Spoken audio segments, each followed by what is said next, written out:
Welcome to VU Sports Wire, your new home for all things Commodore sports. I'm David Nam. And I'm Adam Weinstein. This week we're going to wrap up the Rice game, which Vanderbilt took handily. We're going to look ahead to the Ole Miss game, and we've got much, much more. But first things first, David, Vandy fried some rice last weekend. What do you think? Well, I think that I saw a team with a killer instinct, and that's exactly what you need to win in the SEC. You saw a team that, kind of on their heels in the first half after Chase Clement led a beautifully orchestrated Rice offense, beautiful game plan put together by that Rice coaching staff, had our defense on its heels. That's why we gave up 21 first half points. But we came out the second half, made things simpler and made things better. No points allowed the second half, tale of two halves, and Vanderbilt walked away with the victory. Definitely. I mean, you've heard the saying, less is more. Sure. And, I mean, there's no doubt about it. For our defense, they came out there, they stopped trying to guard every little thing in that spread offense, which, that's flat out impossible to do, especially when you have a guy throwing as hard as Clement out there. And so what I think we're going to see is that Vanderbilt is slowly becoming a second half team. Oh, they definitely are. It looks like in the second half there's more than 11 guys out there, and that's not just because of the crowd, which was great again on Saturday night, but also it was because they're playing so well as a unit. They say that the sum of the parts is great, or a whole is greater than the sum of its parts, excuse me. And that you really see that with this Vanderbilt team, and that's really a great thing. Definitely. I mean, but one part that you can always talk about and always seems to stand out, DJ Moore, boy, look at, those plays, anywhere between the 1 and the other 1 yard line, he's the best player. For some reason, he just can't get in the end zone, but what do you think about his performance, and what did that do for the team this weekend? If you're going to make a push as a program, DJ Moore is the kind of guy that you need to have on your side. DJ Moore has really stepped up. He's become kind of a leader on the field. That interception was huge. The punt return was even bigger, put the game out of reach. You can't say enough about the guy. Definitely, and with the ball control offense, mix that in with the defense. Jared Hawkins coming in there, I think that was another career high, back-to-back weeks, 107 yards. You team that with Nixon, who also ran for near 90, I think. It's very hard for a team to get in a rhythm in the second half, or any time in the game when they're clicking. Hawkins and Nixon really spearheaded an effort by our offense that led us to those 38 points and led us to our third straight win. You can't say enough also, but the offensive line, got to tip your hats to those guys. We said on the first week of the show, that's got to be one of the cogs that improves as the season goes on. They certainly did that again in the third game of the season. And there's a certain element of stability to this team, not just defensively or offensively, but on special teams. But you can't, Ryan Honfeld, for all the flack that he's gotten from really everyone, you have to hand it to him. He's actually now I think he's got the most points scored by a Vanderbilt player ever. I think he's up, what's it? He's at 210 total points for his career. Great accomplishment, Mr. Honfeld. Great, seems like a great kid. He's kicking fantastic this year. That 48-yard field goal was killed. It had a few extra yards to even spare. He's been automatic this year, and that's all you can ask for out of a kicker. Definitely. Vanderbilt's, they got all the weapons. Not all of them, because they've got some injured guys out there.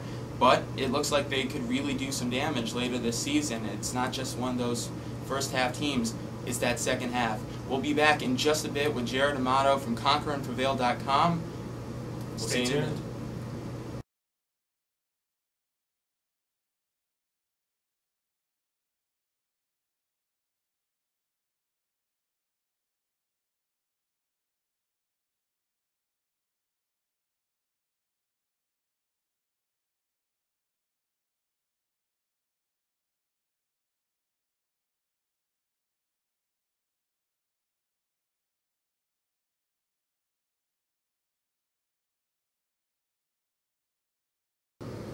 All right, time for the roundtable. Guys, we've already talked about how Vandy took down Rice last weekend. Now, let's move on. Let's talk about, the schedule coming up. Ole Miss next weekend on the road. And, this is a team that's got a lot of momentum. What do they have to do to keep that up? I think the formula seems pretty simple right now. What they've done so far is take care of the ball and play good defense. When you look at Chris Nixon, who's been very efficient, hasn't turned the ball over at all in 3 games. Look, the offensive line is getting better as we go on. Running the ball, taking time off the clock. And the defense, especially in the second half, you saw, they're great. And that's they don't know its strengths right now. That's what I can ask. When you have an offense that can run for 270 yards in one game, you have a pretty decent chance of being able to win against whoever you play against. Ole Miss is a pretty decent opponent. They have a nice quarterback in Snead, or he has potential to have impact on the game. Nice little X factor in Dexter McCluster, who actually went to high school around my area, and he two-time player of the year, unbelievable talent, kind of like a poor man's Reggie Bush, but I think he's not that we can't handle. Gotcha, and I mean, it's not even just that, but Vanderbilt's going to be getting guys back. Sure, I know they lost Arlon Speed the other week, and he has the broken leg. He may be out for a while, but we're talking about possibly getting George Smith back in the coming weeks, Jeff Jennings as well. You know, we're not seeing a full-strength Vanderbilt team yet, and still, they performed very well last weekend. What I love most about these guys so far, where they finish games. Look at the fourth quarter against South Carolina and against Rice, and they just dominated. And that's something that you haven't seen from Vanderbilt in the past, where they've had a lead, and this year they're saying, we're going to win this game. We're going to close out in style. And rather than hanging on or trying not to lose, these guys are playing with passion. They're playing aggressive, and they're putting teams away, and that's what we like to see. Yeah. I think that's what people are talking about when they said the new Vanderbilt as well, because it's not just in the past we've kind of sort of seen them keel over near the end of games, but now with that killer instinct, there's no game they can't win. It looks like we can move it 4-0. Definitely, and the rankings are starting to reflect that. Vanderbilt not in the top 25, but right on the fringe, receiving the most votes for a non-top 25 team in the AP poll this week. What do you think that means? I mean, do you think next weekend Vanderbilt with a win, will they be ranked? I mean, I think there's no question. To beat an SEC team, regardless of who they are, on the road, and that's huge. I think Vanderbilt will go in there, be very, very happy to get out of there with a win. It's going to be fun. Oxford, I mean, Ole Miss has shot a bowl game too. This is two teams that haven't been to a bowl game the past few years. Vanderbilt a lot longer than Ole Miss, obviously, but two teams that are hungry. They're out to prove something. So I think both of these guys are going to be fired up. I mean, Ole Miss is going to be practicing on Saturday night. Down there at the Grove. I'm going to go down there, hopefully. It'll be a fun time. But so you see two programs that have something to prove. I think whoever wins this game is in very good shape heading to the rest of the season. And I know that Bobby Johnson has kind of instilled in Vanderbilt the one game at a time motto, but at the same time, if we can beat Ole Miss, then we have an Auburn team that played a baseball game in a 3-2 victory.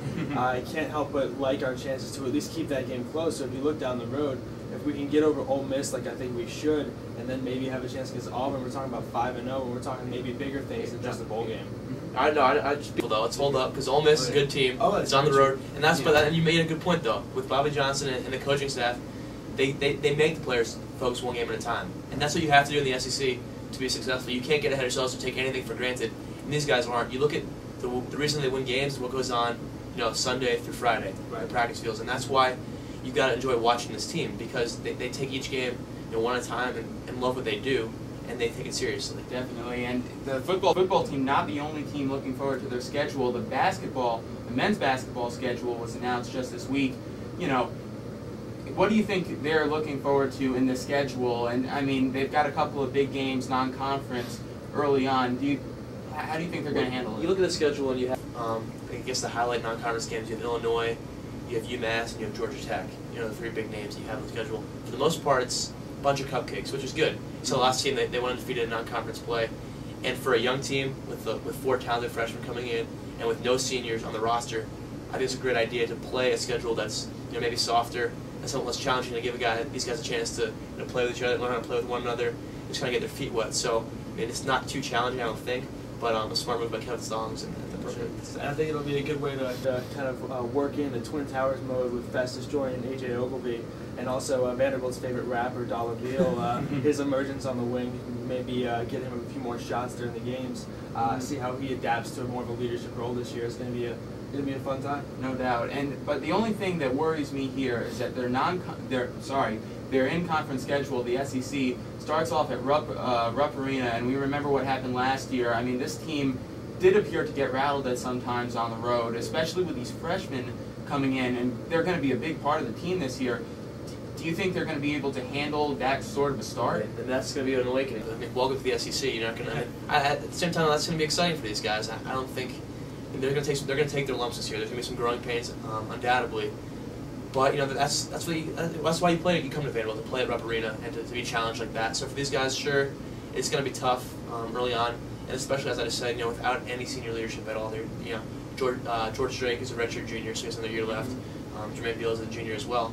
For the most part, it's young guys, and the question that's what Kevin Stallings wants to find out is how long it's going to take for these guys to develop and to become ready to contribute.